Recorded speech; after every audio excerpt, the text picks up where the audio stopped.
Hey, what up, everybody? It is Friday night, and we're here for Friday Night Fire. My name is Mike Phillips, and on my left, your right there, is Mr. Matt Koenig. We are here to get live, get biblical. We're here to motivate.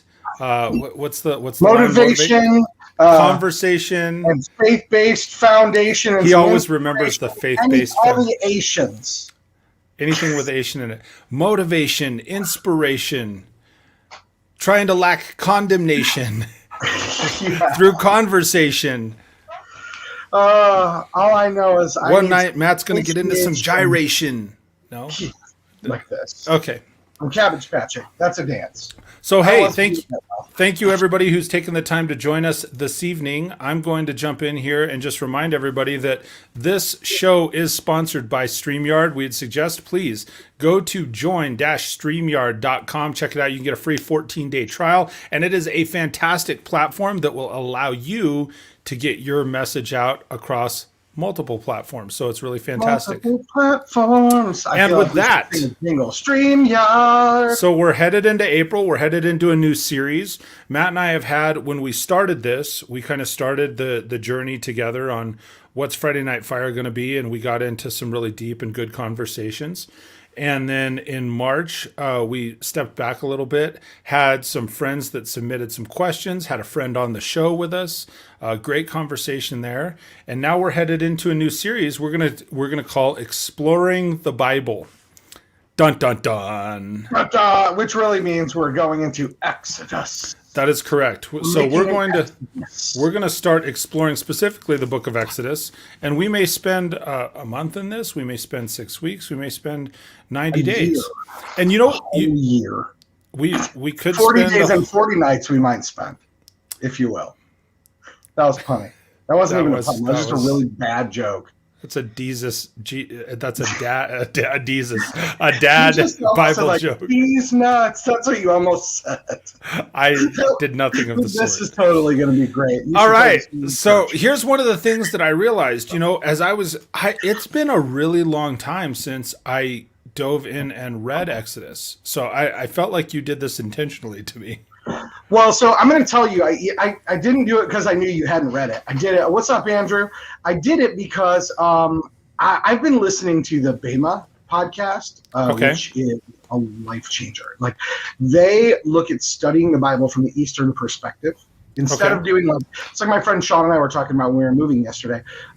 So I'll give you a snapshot of the nerdiness part that attracts me to what's going on there. So one of the things at the very beginning, when this started, which is like a bazillion episodes ago, they were talking about how in our Western mind, like we function through like, I see X, and in order for X to exist, I need to know how it got there. So here are the possible rationales. Like, we have a hard time taking a story and going, that story's got a great lesson. And in the Eastern mind, they don't think like, I have to solve this problem for God to exist. They go, God exists because I feel like God exists, right? Like, so in the storytellers in the Bible, in the Old Testament, you know, especially, because the New Testament is written from a more of a Greek perspective, right? A little closer to like our thinking. But in the Old Testament, that's not the way they told stories. There are so many chiasms in the story, like, just amazing things that take place. So I've gotten sucked into the Bema podcast. They dig into things in the Midrash a lot, and I'm just like, whoa, this is like the biblical equivalent to my Apple nerdiness, but way cooler because it's way more cool. You do have a lot of Apple nerdiness, so that says a lot. Yeah, I know. I'm right. I'm looking at the iPad with the Bible, iPhone. I've got the MacBook Air M1 dorked out behind the big 32-inch screen. Like, I'm an Apple, just a goober.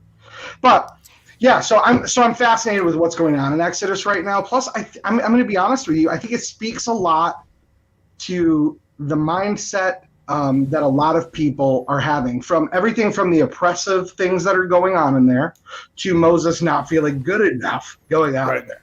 So like, it's and Moses not wanting to be Hebrew after he left Egypt, like circumcising his son. Like, there's so many things in there, these nuggets that when I read, because I was trying to read through the Bible in a year, I missed these little nuggets. So that's why I was like, hey, bro, let's dig in. No, and I love it. So I want to share something because I have a men's study Bible here, and it talks about. It specifically says, okay, so what's the book about? And so this is for those of you watching, and we are live on YouTube, on Facebook. We're on several different platforms. So, we'd love if you have a question or a comment, just drop it in there, and we'll try and get it up there on the screen and share. So if there's something that comes up as we're talking. So in Exodus, the way the study Bible reads, it says specifically, well, what's this book about? God delivers his people from Egyptian slavery and gives them his law. Here's what I think is really neat. It talks about perspective in the book, and the perspective specifically of, it says the 10 Commandments, right? And this is written from a masculine perspective, so I'll kind of read it from a global perspective, if I may. So it says, we understand the need for rules in sports, laws in society, and operating instructions for tools and machines. But very often we're tempted to think that when it comes to our private life, we can pretty much do what we want. The 10 Commandments remind us that we're made to operate according to the rules God set up. When we violate the rules, we hurt ourselves and others. We're made to live in fellowship with God. Though we sometimes feel we're all alone in this world, God doesn't want us to live like that. He's made it possible for us to have a relationship with him. That's where we find true fulfillment. So it's this little blurb there right at the beginning. So it lays the whole foundation, not only for the book of Exodus, and I know we won't necessarily get there tonight, right? But the reason I wanted to share it tonight is, like, I think that is so relevant to a lot of the things that are going on in our society right now, right? Right here where it says, hey, we need rules, we need laws, we need like moral rightness, moral uprightness, right? But so often people think, well, but if it's not in the public eye, it's okay. Well, what are the rules that are laid down? Well, dude, that goes to, and this is, off topic, right? And for those who watch this for the first time, whether you're watching it after the fact, you jump in live on one of the platforms, Mike and I don't, like, other than shooting over, like, hey, let's wrestle with this, like, part of the Bible, we don't pre-converse. So we don't know what we're going to bring up. So when I say off topic, I don't mean off script because there's not a script. I do, however, have a little Bible blueprint thing for Exodus that I pulled up. But what you just said about, like, if it's not in the public eye, then we don't treat it like it's wrong, right?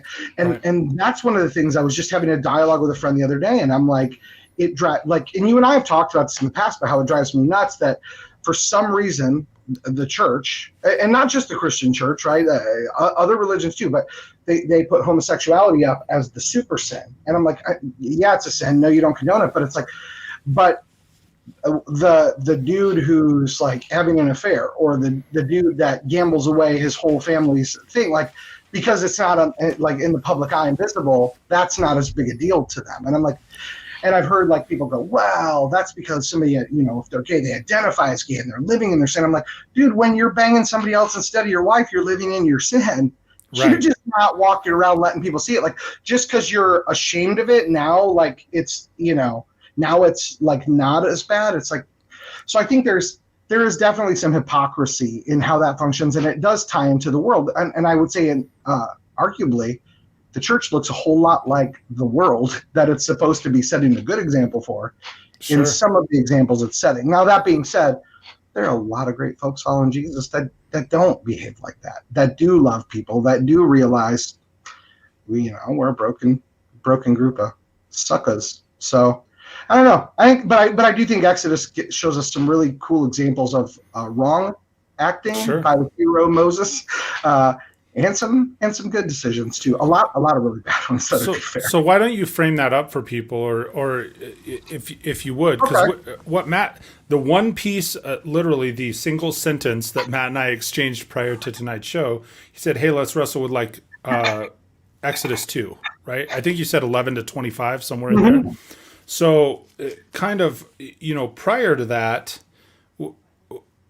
and if you guys are not familiar, if the people that are watching aren't familiar, I was actually going to go through and frame it up prior to this. Go ahead, frame it up, dude. Well, but I don't think I'm going to. I would prefer, and what I would recommend is, if you need some clarification from what Matt and I are talking about when we're moving forward, because we want to pick it up and move forward from there, two things.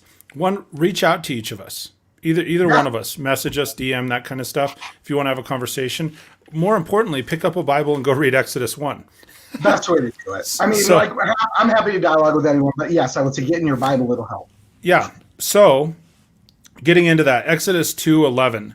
So kind of 2:1 through 10. I'll frame this part up just so they Okay. know where we're Perfect. headed, and then you pick up from 11.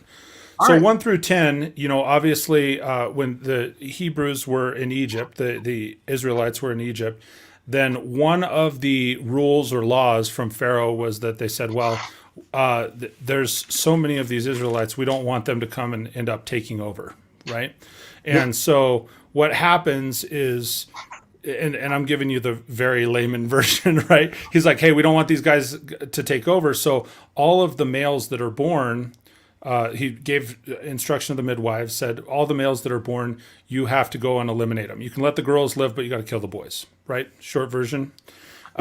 Then the midwives who believe in God say, well, no, we're, or who are faithful to God say, well, we're not going to do that. So they come up with the story. They're like, man, I love this story. yeah, they come up with the story. They're like, well, here's the Pharaoh's like, why didn't you do what I told you to? And they're like, well, see, what had happened was, right, Really right. do that. What had happened was these Hebrew women, right, these Israelite women, they're like, I don't remember I can look. They're it like up. pushing them out like so fast. Yeah, they're so robust. quick.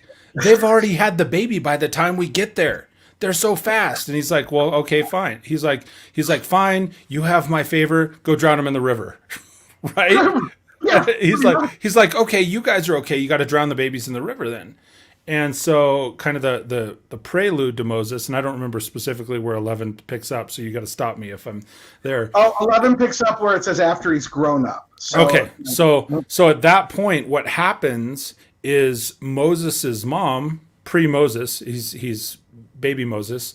She says, okay, well, I don't want him to get killed, and she builds this little raft, tar raft. I don't remember what kind of raft. Puts baby Moses on it, floats him down the river. The older sister, because now she was allowed to live, Moses basket by many people. yeah, the Moses basket. Who put their babies in rivers? I don't even get that. So he's cruising down the river, chilling, getting a tan, right? And Tanner, the sister's probably. watching. Well, then what happens is Pharaoh's daughter, the princess, sees this baby floating down the river. She's like, "Whoa, She's down baby!" there taking a bath. Yeah, she's like, out "Yeah, taking I'm a bath. in She's the like, river." "Hey, baby in the river," right? So she ends up rescuing Moses. Long story, maybe a little bit shorter, but you should Daughter go of read God it. trying to kill Moses. So good. Yeah, so tries to kill him. Then the princess rescues Moses. The daughter, who sees this happen, says, "Hey, should I go get like a breastfeeding mom, right? To take care of the baby." So she goes and gets Moses' mom, right? Isn't that right? Yeah, So She's she like, gets "Hey, Moses' mom. She's like, you "Hey, there's a baby here. You should." And What's she's that? like, "Yeah, you do that." And she kept him for like 3 years, right? Yeah. Wasn't it like 3 years? I think 3 years, and then thereafter, the princess adopts Moses, and we pick up from where Matt's going to run with it. Yeah, so there's some cool things in this, and I want to point out like that I love. So Pharaoh's daughter went down to the Nile to bathe at the Nile, while her servant girls walked along the riverbank. She saw the thing of basket in the weeds, right? She says, "Oh, there's a little boy." She felt sorry for him. This is one of the Hebrew boys. It's interesting because almost all the modern translations leave out like the part where, like she saw, like, or nobody talks about this. How would she know it was a Hebrew boy? Because of the snips, man. Right. Circumcision. So that's the only way she identified that he was a Hebrew boy. But I find it interesting because original translations basically tell you that she saw this about him. But the other thing that's weird in this part of the story is that when Moses' sister, it says to Pharaoh's daughter, "Should I go?" Like, pause. Is it normal that Pharaoh's daughter's taking a bath and like this Hebrew kid's just hanging out watching? Like, isn't that a weird part of the story that we don't talk about? Like, you get that her servants would be with her, but the picture we're getting painted is like Moses' sister sneaking through the reeds, kind of watching, like, where's the basket? And then all of a sudden, she just like out of the blue pops out. It's like, "Hey, is that a Hebrew baby? Do you happen to need someone lactating? Maybe I know it. Maybe I know a gal." Like, that is a weird. I know a guy. Right. To be in the story, right? That caught my attention when I was reading through Exodus. So what's your take on that then? So here's the real deal. The honest answer is I do not know, but details are in there for a reason. Sure. And so I don't know, but I wonder if it's it's just an interesting fact. Like Pharaoh's daughter had no shame in being naked, and when I Sure. see that, it's kind of like a callback to pre-sin, right? Like there was no shame, and I do not think that those tie together that way. It just made me think of that because I was like, okay, what stands out to me? Interesting. Well, she wasn't embarrassed about being naked in front of a stranger. You had somebody, what's up, Anthony? What's up, You dude? had Moses' daughter or sister, like peeking through the reeds and then just pops out of nowhere like, oh, hey, naked lady with a baby in a basket. So I thought those were all weird. And then the crazy part is Dude, I just stop there for a second because I love the way you. I seriously love the frame, the way you frame things. Oh, hey, naked lady with a baby in a basket. Who says that? That's well, me. But that's what's happening in the story, right? Sure. But the other interesting thing is, right, she brought him to Pharaoh's daughter, and he became her son, right, when he grew older. The other translation is like about 3 years. Sure. But the other cool thing is that so not only did God provide by keeping Moses alive, but God provided for Moses' whole family because in doing so, it says, Pharaoh's daughter told her, so she went and called the boy's mother. Then Pharaoh's daughter said to her, take this child and nurse him for me. I will pay your wages. I forgot that. Yeah. So she's paying for her to raise this child who's already her child that was supposed to get killed. Now, those are the fun parts of the story. This is the part, though, Sure. where we kind of shift gears. And this is the part I thought it would be really interesting to dig into tonight and let people kind of marinate on, and then we can wrestle with it a little, but then hopefully next week we can wrestle it with more. But on verse 11, it says, years later after, and I'm reading from the Christian Standard Bible for anybody, it says, years later after Moses had grown up, he went out to his own people, and he observed their forced labor. Pause. This was something brought up in the Bema podcast that I'm going to be honest and say I've never recognized this until a few weeks ago. Okay. Okay, so picture this for a moment. Pharaoh said, all Hebrew boys be killed, right? Which means everybody Moses' age, right? So a ton of them are dead. Not only is Moses not dead, but Moses is living like a king, relatively speaking. So be Moses for a minute. Think about this. The whole group you're with, everybody else dies except you. What's going on inside of you right now? How are you feeling? Like think about, you're all on an airplane, the plane crashes, you're the only one that lives. What's that called? There's guilt. Yeah. I mean, I think big time guilt. There's the question, which I think arises later. I don't remember where the burning bush comes in because I skimmed through as we were talking about tonight.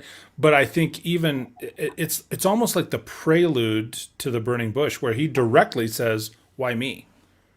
And so this is really that's a really interesting thing that you bring up, and we are going to have fun in the burning bush because Joe Rogan has a great theory about it, and it's actually not too far off of some possibilities. But what stood out to me was what you just said. Like there's probably some survivor's guilt, and that's what they were talking about on Bema. Is like not only might he have survivor's guilt because he's one of the only survivors, right? Because how many other mothers may have been able to smuggle their kid? Who knows? But also, he's likely got Hebrew people that have to serve him and wait on him like the Egyptians. So he's not only alive, but hey, your family members that got murdered, by the way, I'm alive and you're going to serve me and treat me like a king. So I think by observing that, it starts to help it make a little more sense about what's about to happen. So he saw an Egyptian striking a Hebrew, one of his people. So at this point in the story, Moses is acknowledging, and by the way, it's thought to be that Moses is the author of Exodus. He wouldn't, like Genesis wouldn't have been in writing yet because it's not like he would have written it because he wasn't really following God. So it wasn't like there were some scriptures for Moses to cling to either here. But he identified as a Hebrew, right? So it says an Egyptian striking the Hebrew, one of his people. It's a big deal that it says one of his people. Yep. Looking all around and seeing no one, he struck the Egyptian dead and hid him in the sand. Now, what stands out in this part? Looking all around and seeing no one, he struck the Egyptian dead and hid him in the sand. What stands out in that? I mean, for me, the simplistic version is first, it's like he checked. Like he knew he was about to do wrong. Yeah, but here, he saw what? I'm sorry? It says he saw no one, right? Right.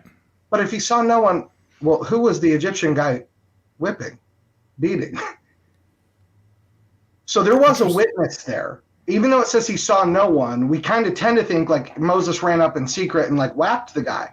But he basically looked around thinking, there's nobody that could judge me on this, no Egyptian, no other Egyptian. Because the Hebrew guy... But there's still the dude being beaten. Yeah, and of course, if you're being beaten and someone saves you, you're going to have gratitude, right? So Moses, what we see here is Moses didn't have a second thought. Like, I'm gonna like about how I'm gonna step in and save that guy. Yeah, I'm gonna step up. I'm gonna save this guy, and he's going to be grateful for this. Or at the very least, he thought he's not going to be upset about what's about to happen, right? Sure. But then the next day, so it's like this isn't like 10 years later they forgot their history kind of deal. The next day, he went out and saw two Hebrews fighting. He asked the one in the wrong. Okay, you could clearly identify somebody who was in the wrong here. And he says, why are you attacking your neighbor? Yeah, why are you fighting your brother? Yeah. And verse 14, who made you commander and judge over us? The man replied, are you planning to kill me as you did the Egyptian? Let's just breathe on that piece of scripture. Who was the only witness to Moses killing the Egyptian? The only witness would have been the guy that was being beaten, and it leads you to believe, man, I hadn't even considered that. So now think of you nailed that. So the guy's being beaten, Moses steps in, kills the Egyptian, saves dude. The next day, dude's sitting beating on somebody else. It's got to be the same guy. No, it's got to be the same guy. Or that guy. I didn't look at it from that perspective. I love that you did, because that also ties to the parable later, the story we hear about the guy that was forgiven of much and then goes and holds the other guy accountable. Bro, I wonder if that is a chiasm from Exodus to the New Testament. That is brilliant. So that's the thing where he says in the New Living Translation, it says, why are you beating up your friend? Moses said to the one who had started the fight. Yep. Right? The man replied, who appointed you our prince and judge? Are you going to kill me as you killed the Egyptian yesterday? So what if it's the same dude? Yeah, see, so I was looking at it from the perspective that the guy who got saved was so ungrateful that he went and blabbered to everybody. But it makes even more sense from the perspective you just shared. Like, what if it is the same guy? Are you going to kill me like you killed the Egyptian? Because no one else was around. So only that guy getting beat knew. So here we are in the thick of this. Moses just saved a guy's life, and his response is, if it's the guy, or if it's not the guy, that guy went and blabbered. So right after doing something to try and save his people, what he thought was the right thing to do, and arguably I would do the same, you would do the same, we would think we would anyway. So his heart was in the right spot. He had a good intention. He wanted to save someone, and this is how he gets repaid, with kindness. And after that, it says, then Moses became afraid and thought, what I did is certainly known. And now this is why I say it may not be the same guy, because he said what I did is certainly known. Now the thing is, he's referring to the fact, if it was the same guy, now the second guy knows, right, that he was quarreling with. But either way, now we know it's no longer a secret what Moses did. Now the interesting thing to me, and the next thing that stood out, is it doesn't say how it got back to Pharaoh. But we know Moses didn't take it back to Pharaoh. No, so let's take the ungratefulness for being saved one step further. One of these cats, or someone that they told. What's the very next line? Yeah, because Pharaoh finds out in the next line. So that means, like, it doesn't say word spread throughout the village. It doesn't say, Moses marinated on it for a month. It doesn't say Moses went back and professed to Pharaoh, hey, I did this thing. Will you forgive me? We go literally from Moses became afraid and thought, what I did is certainly known, to when Pharaoh heard about this, he tried to kill Moses. So there are a lot of conclusions we could draw. And this is not exegesis. This would be eisegesis, like reading things into the story because God left stuff out. God leaves stuff out because we probably don't need the details.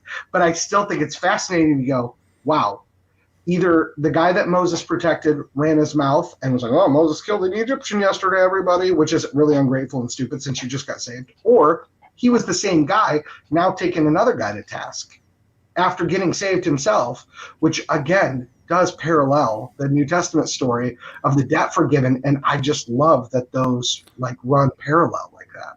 So But here's a anyway, question. yeah. Let me ask you this. Wow. Since this story, so I mean, because that's the thing. Like you said, you or I would do the same thing. We'd step in and protect somebody.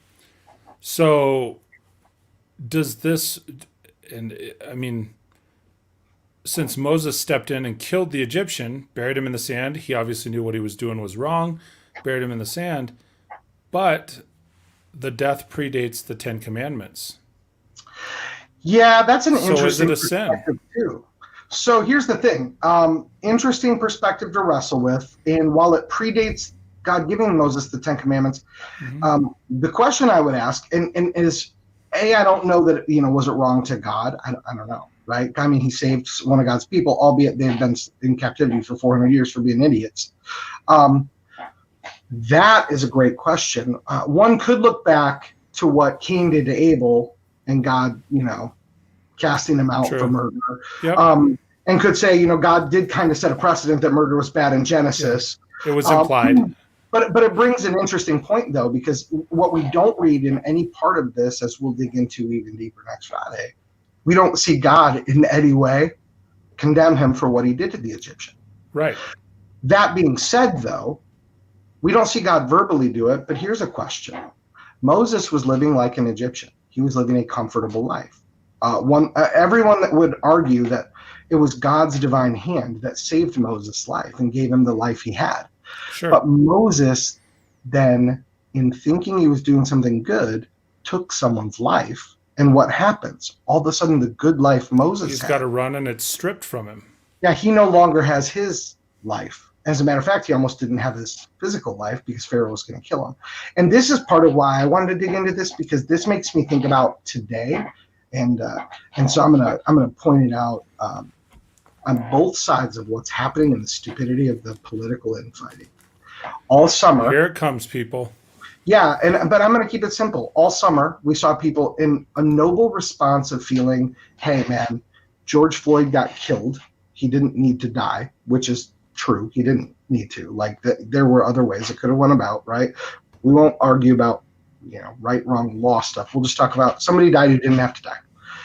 And Sure. in the spirit of wanting justice, people took to the streets, which still isn't a bad thing. But then they started hurting and killing other people in the name of trying to do something good, we'll say, okay? But we also see on the conservative right, I can't tell you how many Facebook posts and things I see with people looking because they're concerned about losing the right to own guns, which I'm not arguing with that freedom, right? Like, cool. Like, I own one, whatever. But I see all these things being shared, and a lot of the examples are, what if somebody who's a bad guy is hurting my neighbor, though, and I need to put them down? What if somebody who's a bad guy breaks in my house and I need to put them down? And a couple of words stand out to me in so many of these posts. I keep saying put them down. I'm like, that's what you say about a dog, an animal, right? So we're talking about other humans. I think a lesson that I seem to be learning in Exodus, maybe, is when we see what happened to Moses, even in the name of nobility, the action of stopping what's happening, I think is good.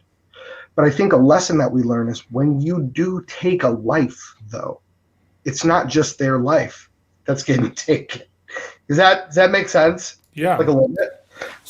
Yeah, absolutely. So I think we've got to be conscious of that, because as things seem to be starting to simmer in some areas, you know how that feeling of a calm before a storm? Mm-hmm. Okay? I feel like in America, we had a storm, right, pre-election, and it seemed like the storm came from one side of the political aisle. But my challenge is now we have the other side of the political aisle behaving the same way that they just condemned for a year. And it's starting to fester and build. And I think I think this is the calm before the storm. And I wish people would look at this and go, perhaps violently taking people on is not the answer. And the reason I think this hits me so strong is so many people on the conservative right are the same people that claim Jesus as their property, the way they talk about them, but they claim to be followers of Jesus. And I'm like, man, if we claim to be followers of Jesus, then we are to, at all costs, attempt to seek peace. Don't mean don't defend. Don't mean, let someone break in your home and rape your wife and children. I would kill them too. But there's a gravity that comes with having to do that. And I think in America right now, that gravity's not there. People are just like, oh yeah, somebody breaks in, dude, I'll put them down. And I know I've said stuff like that, but when you look at like what happened with Moses, when you look at the gravity of this, like what he did led to a lot bigger stuff. All right. But we look at it now and we think, well, when someone's bad, if I carry out a punishment on them, it's deserved. But then you can go to church on Sunday and be like, oh, thank you, Jesus, for taking away my sins. And it's like, well, our pastor said, water can't flow through the pipe without it getting wet. Well, are we being Christians that we're putting a plug on the end of the pipe and just hoping all the water just stays flowing into us? And are we not extending that grace and mercy past? I think Moses' story gives us a little bit of a real life example of why we should do everything to not kill if we can. So that's what stands out to me.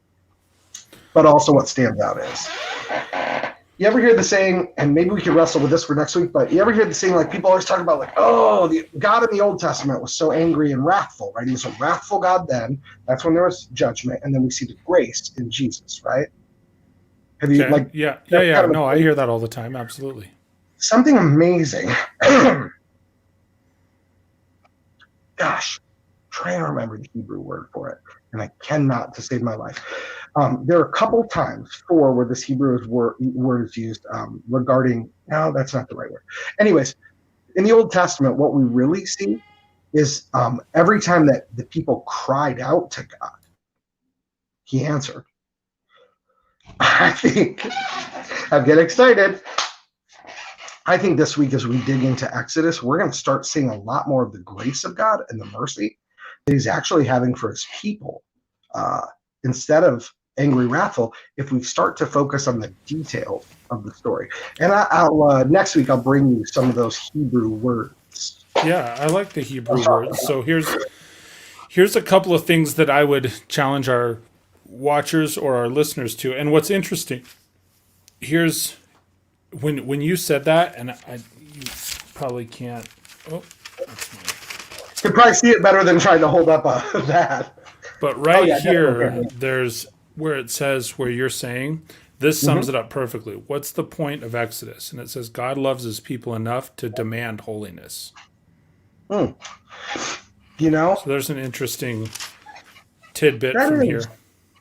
That is an interesting piece of info.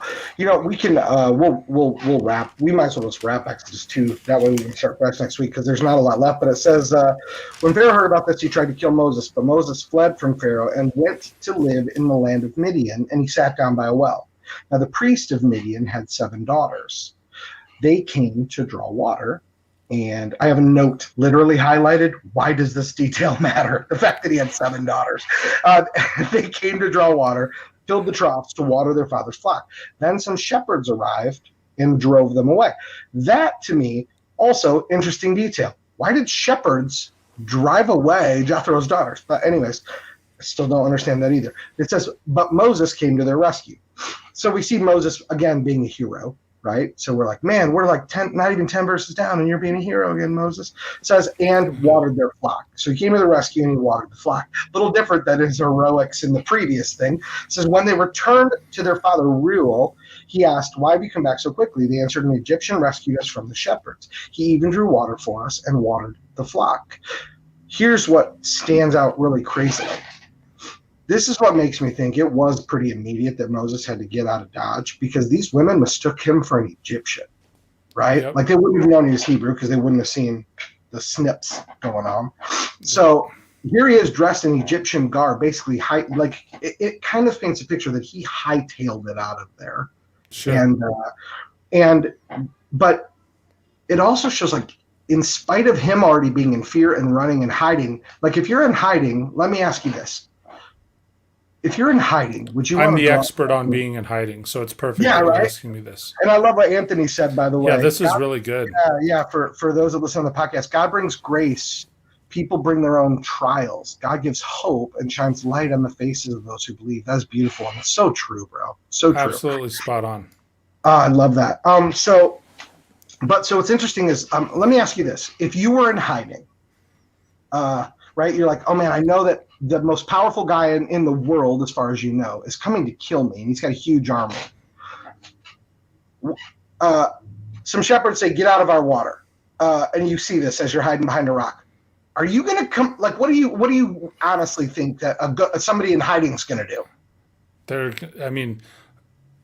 Again, most people, especially if there's multiple shepherds and one of you and you're already being chased, they stay hiding because what's the reason why we're trying to rob them or violate them? It says they drove them away. They were just like, get out of here. And what does Moses do?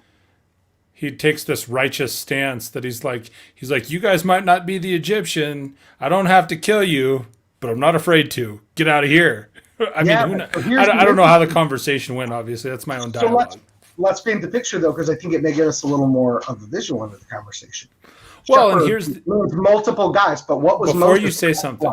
Okay, that's what I was going to say. Before you say something, so he stands up and he's like, Superman stands, right? Dun da da da, and they're like, "Oh crap, an Egyptian, get out!" Right? That's what it tends to paint that picture, right? Because why else would multiple people, right? So the Midianites knew the Egyptians were like ballers, and they knew like, we're not going to go against them. But what else then do we know about Moses? Now, just a day ago, Moses struck down the Egyptian because he was beating one of his what? One of his brothers, one of his peers, yeah. So Moses identified as a what? As a Hebrew. Yeah, but now what's Moses identifying as? As an Egyptian. Interesting. Yes, now we're digging deep into the mud. Interesting. Oof. So Moses is running away from the Egyptians, right? Now, the Egyptians know he's a Hebrew, so they're looking for a Hebrew, Moses the Hebrew, but Moses hasn't shaken off his Egyptian garb. Moses hasn't, likely, because we don't see a detail that Moses changed, right? It says he ran and he sat down by a rock. So Moses, in trying to escape Egypt, still didn't want to identify as a Hebrew, is the exegete, like what we can read into the story, it seems like, because when the daughters go back and tell their dad, who did they say they get saved by? An Egyptian rescued us from the shepherds, they answered, and he drew water for us and watered our flocks. So here's what's interesting. I took this a totally different way, because then the father says, then where is he, ? Right? One of the things we don't get from the scripture is the emotional context. We read the words. So it's like, oh, well, to the dad says, then where is he? The father asks, why did you leave him there? Invite him. What if his initial, because there's probably a lot more to the conversation, right? What if the first, then where is he, is a question out of fear? Like, oh crap, an Egyptian. Like, what if he took the same stance as the shepherds? And then, they go on and says, well, then why did you leave him there? Because to me, there's always been some missing piece of the conversation in that maybe because of the word then, and we'd have to look at the original language, but saying why then did you leave him behind, the man behind, does make it sound like he's like, well, I mean, if he did this, like, then, like, why didn't you invite him? Like, but the gap between so where is he and why did you leave him behind, if there were a gap, I don't know if there's anything that tells us there was, but I don't know if it was more out of like a hospitality, like, look, he saved you. Well, and then by the end of that, even he says, hey, invite him to come eat with us. So that all happens in like 3 sentences. Yeah. Now, if Moses wrote Exodus, either A, he didn't know the conversation because he wasn't home with them. So this is what he got from his later wife. Once she comes out and she's like, hey, Dad said to invite you over. You want to come eat? Let's get married. Yeah. It's like one more paragraph. Why did you then leave the man behind? Invite him to dinner. Moses agreed to stay with the man, and he gave his daughters Zipporah to Moses in marriage. Yeah. I think what you're saying brings a lot of merit. I doubt this all Yeah. happened in that Hey, moment. then where is he? Why did you leave him there? Why didn't you bring him back so we could eat and get married? Right, because then the next sentence says she gave birth to a son, so we know that didn't happen overnight. But Right. here's a question that stands out.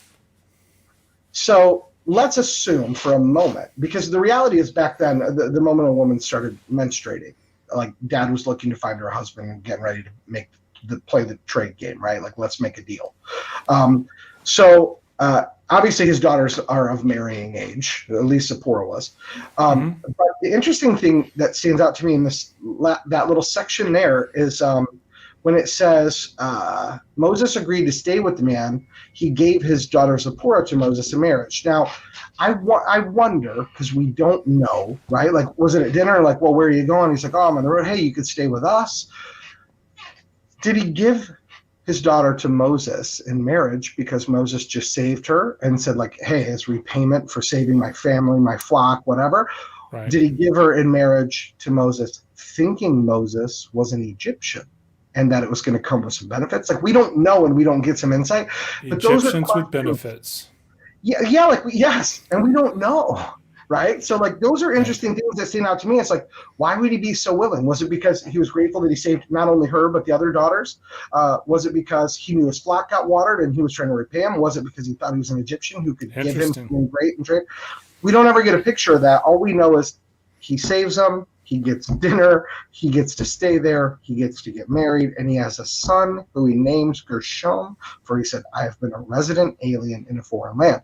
So it's interesting because it seems in this, we wonder, when he's calling himself a resident alien in a foreign land, is he now saying, I'm an Egyptian in a foreign land of Midian? Is he saying, I was a Hebrew in a foreign land of Egypt? Is he saying, I'm a Hebrew in a foreign land of Midian?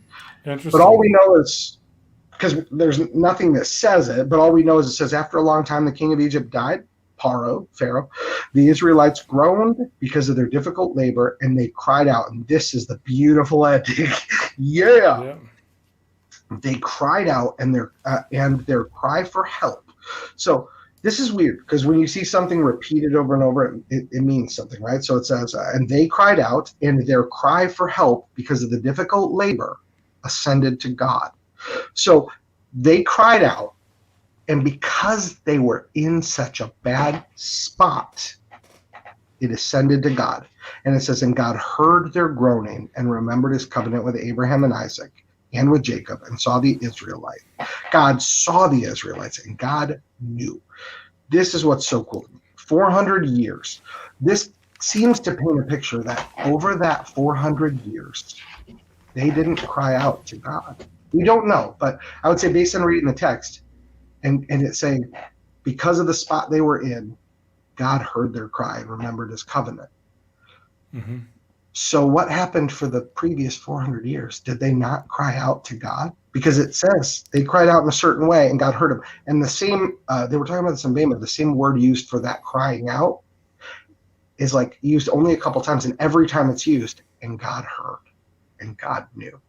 Like, whew, look at our prayers. God, please bring healing of this cancer. But if you don't, I trust you will. How many times are we really saying, but I trust your will? And how many times are we saying, just in case you can't really come through or won't come through, I don't want you to look bad or me to look bad, so I'm going to save you from yourself by giving you an out in this prayer. Interesting.